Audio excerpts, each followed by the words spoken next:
Сәлем қыздар, сіздерді өзім асханамда көргеніме қуаныштымын.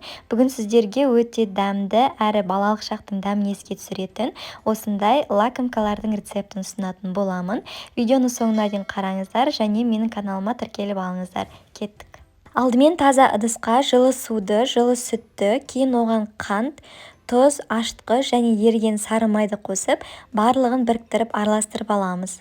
Сары майды ертпей бөлме температурасында ұстап қосса да болады, бірақ бұл кезде ұнды кішкене азырақ мөлшерде қосатын боламыз. Дегенмен осы рецептпен жасап көріңіздер, қамырларыңыз өте әдемі және жұмсақ болып шығады.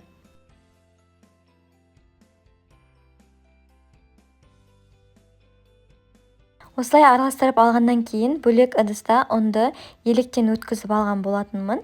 Осыны біздің сұйық массамызға аз-аздан қосып араластыратын боламын. Достар, менің каналымнан бұдан бөлек көптеген тәттілердің, сондай-ақ ұнды өнімдердің көп түрлерін таба аласыздар. Описание бөлімінде ссылкасын қалдыратын боламын. Міндетті түрде кіріп қарап көріңіздер.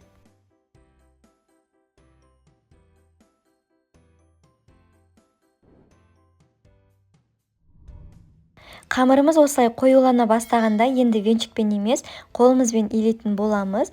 Бізде осындай қолға жабысатын жұмсақ қамыр шығуы керек. Ешқандай да май қосудың қажеті жоқ. Қамырдың бетін жауып, 1-1,5 сағатқа жылы жерге көтерілу үшін жібереміз. Қамырымыз осылай әдемі болып көтеріледі. Енді осыны бірдей 11 бөлікке бөліп аламын.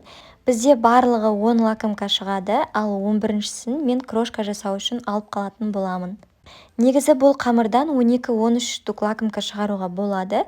Ол үшін кішкене размерін кішіректеу алу керек және бірдей 12-13 бөлікке бөліп алуларыңыз керек. Міндетті түрде біреуін артық пісіресіздер, бұл бізде крошка жасауға керек болады. Әрі қарай дәл видеода көрсетілгендей 1-11 бөлікке бөліп аламыз, кейін оларды домалақ етіп, әр қайсысын жеке-жеке жаятын боламыз.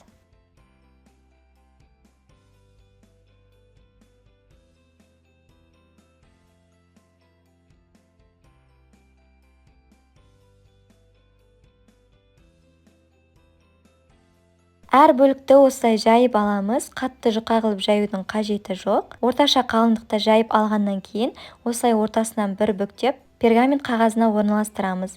Кейін осы қамырларды тағы да бөлме температурасында 10-15 минутқа бетін жауып қалдырамыз. Сол аралықта олар көлемін тағы да үлкейтетін болады. Кейін оның үстіне жұмыртқаның сарыуызы мен сүтті араластыра отырып жағып шығамыз және қызып тұрған пеште 180 градуста 20-25 минутта пісіріп аламыз.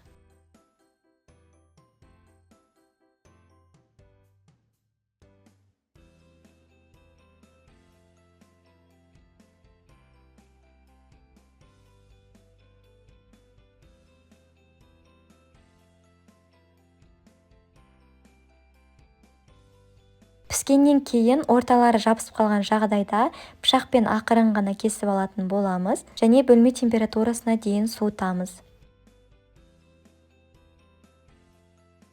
Суығаннан кейін бір булочканы алып, осылай блендермен езіп аламыз. Бұл бізде шетіне крошка жасау үшін қажет болады.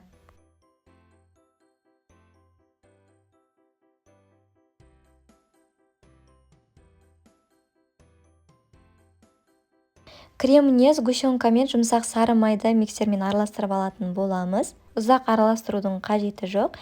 Және осы жерде айта кететін жағдай, май бізде өте сапалы болу керек. Мен әрдайым 82,5% майды қолданамын. Креміміз дайын болды, енді лакомканы жинауға кірісеміз. Осылай булочканың ортасына крем жағамыз және шетіне крошкаларды сеуіп шығатын боламыз. Дәл осылай басқа лакомкаларды да жинаймыз.